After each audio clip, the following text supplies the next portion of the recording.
If you've ever felt like you don't just stand apart from the crowd but exist in a dimension they can't even perceive, if the word rare feels too shallow to capture the chasm between you and the world, this is your story. You know the usual narrative. The INFJ is rare, making up barely 1% of the population, a walking paradox of empathy and solitude, depth and silence. But there is something beyond rare. There is a subset within this subset, a shadow within the shadow, where the INFJ becomes something else entirely. Not just uncommon, but mythically alone. This is the Sigma INFJ, and if you are one, you already know that loneliness is not the absence of people, but the presence of a gulf so vast that even those who love you cannot cross it. The Sigma INFJ does not merely walk a different path. They walk a path that does not yet exist, carving it from stone and silence, and they do so without the comfort of companionship, without the validation of being understood. They are the hermit, who returns from the mountain, not to share wisdom, but to find that the village has forgotten how to speak their language. They are the architect of inner worlds so intricate that even other INFJs, those supposed kindred spirits, stand at the threshold and turn away, overwhelmed. To be a Sigma INFJ is to be alone, not by circumstance but by design, by the very architecture of your soul. And this is not a story of victimhood. This is a story of what it means to be mythically, profoundly, irreversibly alone, and why that aloneness is both your burden and your power. The first sign that you are a Sigma INFJ, beyond the rarity, beyond the introversion, is that you do not seek belonging, you do not even mourn its absence. The ordinary INFJ craves connection, even as they struggle to find it. They long to be seen, to be understood, and they carry the quiet ache of feeling perpetually misunderstood, but the Sigma INFJ has moved past longing. They have accepted, at a level so deep it feels like bone, that they will never truly belong anywhere. And this is not resignation, this is liberation. Where others chase community, the Sigma INFJ has realized that community is a myth, or at least a myth that does not apply to them. They do not fit into groups, because groups are built on shared assumptions, and on common ground, and the Sigma INFJ exists on terrain that is entirely their own. They are the lone wolf, yes, but not the lone wolf who howls for the pack. They are the wolves who have forgotten the pack ever existed, who have learned to hunt in silence, to navigate by stars that no one else can see. This is the archetype of the hermit, not as someone who retreats from the world, but as someone who was never truly in it to begin with. Jung spoke of individuation, the process of becoming one's whole self, separate from the collective. For most people, individuation is a journey. For the Sigma INFJ, it is a starting point. They are born individuated, or so close to it that the gap is negligible, and they spend their lives not seeking themselves, but managing the consequences of already being themselves, in a world that demands conformity. They do not seek belonging because they understand, perhaps better than anyone, that belonging requires compromising the self, and the self is the only country they will ever truly inhabit. The second sign is that your solitude is not loneliness, it is sovereignty. Most people conflate the two, but they are distinct. Loneliness is the pain of unwanted isolation. Solitude is the power of chosen aloneness. The Sigma INFJ does not choose solitude because they dislike people, or because they are wounded, though wounds may exist. They prefer it because solitude is the only environment in which they can breathe. In company, even good company, there is a pressure, a demand to translate the self into language that others can comprehend. The Sigma INFJ is fluent in this translation. They are in fact masters of it. They can mirror, adapt and perform warmth and connection with such skill that no one suspects the cost. But the cost is always there. Every interaction is a performance, every conversation a negotiation between what they are and what others can bear to see. and so they retreat. Not because they are broken, but because solitude is where they are whole. In solitude, the Sigma INFJ does not have to edit themselves. They do not have to dim their intensity, simplify their thoughts, or pretend that small talk is anything other than a slow death. In solitude, they can think thoughts that unfold over hours, spiraling into philosophy, myth and meaning without interruption from someone asking them to explain, or worse, justify. This is the sovereignty of the self. This is what Nietzsche meant when he spoke of the hermit who is full, who overflows not into the world but into himself, creating meaning not from connection, but from the depth of his own contemplation. The Sigma INFJ is full. They do not need others to complete them, because they are already complete, a closed circuit of insight and reflection. And this is not arrogance. This is clarity. They know that most people are incomplete, that they seek connection to fill the void within themselves, and the Sigma INFJ simply does not have that void. They have something else. They have an inner world so rich and textured that it rivals anything the outer world can offer. The third sign is that you do not just see patterns. You see the pattern beneath the pattern, the structure beneath the structure, and it isolates you beyond measure. The ordinary INFJ is known for their intuition, their ability to read between the lines, to sense what is unspoken. But the Sigma INFJ takes this further. They do not just read between the lines. They read the language in which the lines are written, the assumptions that make the lines possible, the entire architecture of meaning that others take for granted. They see not just what people are doing but why they are doing it, and beneath that, why they believe they are doing it, and beneath that, the unconscious forces that drive the belief. This is the gift and the curse of hyper-pattern recognition.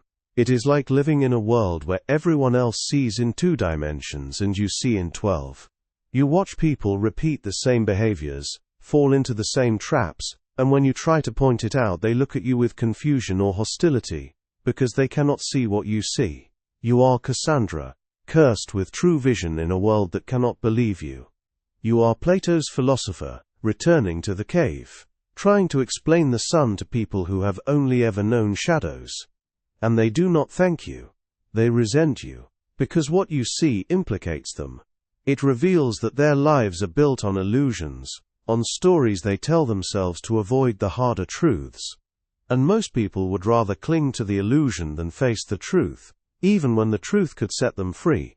So you stop trying to explain. You retreat into your own understanding, knowing that you are alone, not because you lack insight, but because you have too much of it. The Sigma INFJ sees the matrix, and once you see it, you cannot unsee it, and you cannot pretend to live within it, as though it were real. The fourth sign is that you have weaponized your invisibility. The ordinary INFJ often feels invisible, overlooked, and misunderstood. They carry this as a wound. However, the Sigma INFJ has turned invisibility into a strategy. They have learned that being unseen is a form of power.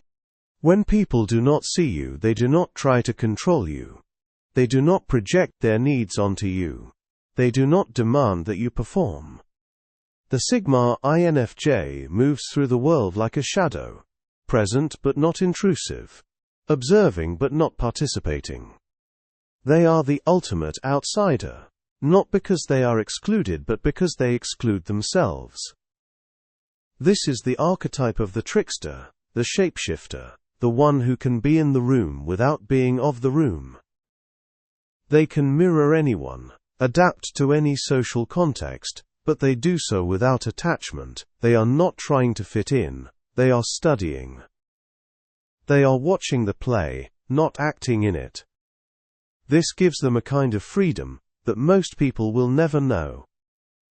They are not beholden to social approval because they have no illusion that social approval is possible, or even desirable. They know that to be truly seen would be to be misunderstood in a different way, to be flattened into a narrative that does not fit, so they choose invisibility. They choose to be the observer, the witness, the one who knows but does not reveal. Jung referred to this as the shadow, the parts of the self that are hidden, repressed, or denied. But for the Sigma INFJ, the shadow is not something to be integrated. It is something to be inhabited. They live in the shadow, because the light is too shallow. They understand that most of what people call authenticity is just another performance, and they would rather be invisible than false. The fifth sign is that your relationships, when they exist, are so intense that they burn out quickly. The Sigma INFJ does not do casual. They do not do surface level. When they connect, it is total. It is a merging of minds, a collision of souls, and it is unsustainable. Because most people cannot handle that level of intensity. They want connection, but they want it in manageable doses. They want to dip their toes in the water, not dive into the abyss. But the Sigma INFJ is the abyss. To know them is to be pulled into depths that most people are not prepared for. And so relationships end, not because of conflict or betrayal, but because the other person runs out of breath. They cannot keep up. They cannot sustain the level of presence, of honesty, of existential exploration that the Sigma INFJ requires. And the Sigma INFJ, for their part, does not chase. They do not beg people to stay. They understand that if someone leaves, it is because they were never truly capable of the connection to begin with. This is not coldness, this is realism. The Sigma INFJ knows that most people are tourists in the realm of depth. They visit, marvel, take a few pictures, and then return to the safety of the surface. And the Sigma INFJ lets them go without resentment, because they understand that depth is not for everyone. It is a calling, a vocation, and most people are not called to it. This is the loneliness of the deep diver, the one who descends to pressures that would crush others, and who returns to find that no one believes the creatures they have seen. The sixth sign is that you do not need external validation, but the absence of it still carves a hollow in your chest. This is the paradox of the Sigma INFJ. They are autonomous, self-referential, complete unto themselves. They do not look to others for approval or affirmation. They know their own worth, their own insight, their own depth. But humans are social creatures, even the ones who are mythically alone, and there is a part of the Sigma INFJ that aches for recognition. Not applause, not fame, but simply the acknowledgement that they exist, that they are seen, that they are real. Because when you live in a dimension that no one else can perceive, there is a creeping fear that you are a ghost, that you are imagining yourself. The Sigma INFJ does not need others to tell them who they are. But they need others to confirm that who they are is not an illusion. And this confirmation almost never comes. Because the people who could give it, the people who could truly see them, are as rare as the Sigma INFJ themselves. And so they live with the hollow, with the ache of being known only to themselves. This is the wound of the prophet, the seer, the one who speaks truths that no one wants to hear. They are validated by time, by history, by the eventual unfolding of the patterns they saw, but they are never validated in the moment, and the moment is where they live. This is the loneliness that cannot be fixed. It can only be endured. The seventh sign is that you do not fear death. You fear a life unlived. The Sigma INFJ is not suicidal. They are not nihilistic. But they have a relationship with mortality that most people find unsettling. They think about death often, not with dread but with curiosity, with a kind of philosophical intimacy. They see death not as an end but as a boundary, a horizon that gives shape to life, and because they see it clearly, they also see the stakes of life clearly. They know that most people sleepwalk through their existence, numbing themselves with distraction, with comfort, with the endless pursuit of things that do not matter. And the Sigma INFJ cannot do this. They cannot sleepwalk. They are awake, painfully awake, and they know that the worst fate is not to die but to reach the end, and realize that you never truly lived. So they live with an intensity that others find exhausting. They ask the hard questions. They take the risks that others avoid. They do not waste time on people or pursuits that do not feed the soul.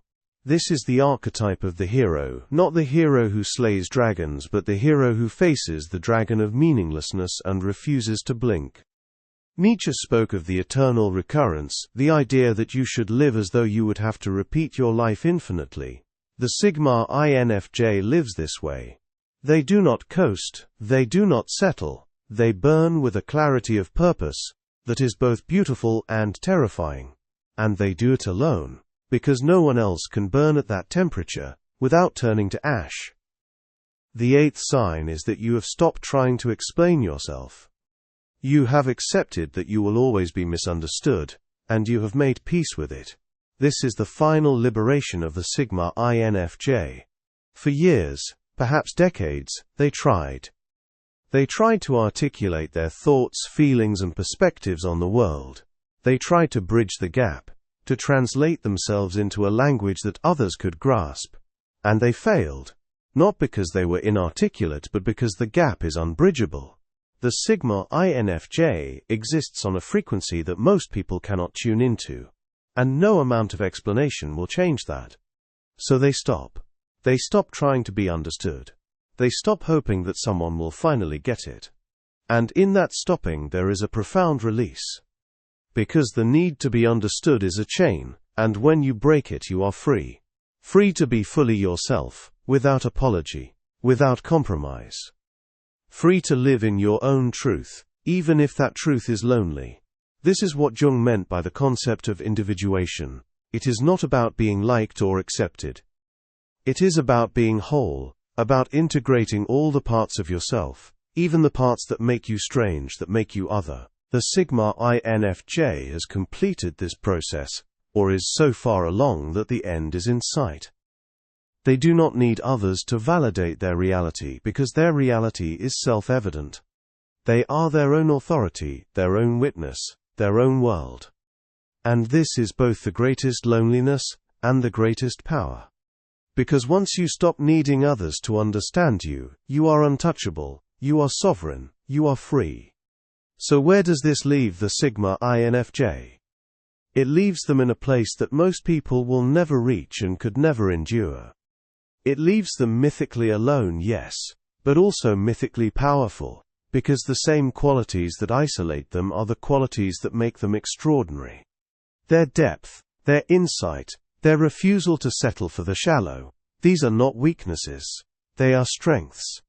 They are the mark of someone who has looked into the void and not turned away, someone who has faced the loneliness of true individuality and not collapsed under the weight. The Sigma INFJ is not rare in the way that a collectible is rare, a thing to be admired and collected. They are rare in the way that a mountain is rare, in the way that a thunderstorm is rare. They are a force, a presence, something that cannot be ignored even when it is invisible. And they carry this with a quiet dignity, a knowledge that they are exactly who they are meant to be, even if that means being alone. They do not need the world to understand them. They only need to understand themselves. And in that understanding, there is a peace that transcends loneliness, a fullness that does not require others to complete it. The Sigma INFJ is whole. They are mythically alone, but they are not empty. They are full of themselves, in the best and truest sense. And that is enough. If you've recognized yourself in this journey, if you've felt the weight and the power of this mythic aloneness, know that you are not imagining it. You are not broken. You are simply operating on a level that most people will never reach. I'd love to hear your story. What has been the most challenging part of being this alone? What has been the most liberating? Please share your thoughts in the comments below, because even though we walk this path in solitude, there is something profound in knowing that others are walking it too, in their own way, in their own silence. And if this resonated with you, if it gave words to something you've always felt but never heard spoken, consider subscribing. This is a space for depth, for truth, for the kind of exploration that doesn't fit anywhere else. You're not alone in being alone, and sometimes that recognition is enough. Thank you for being here. Thank you for being you.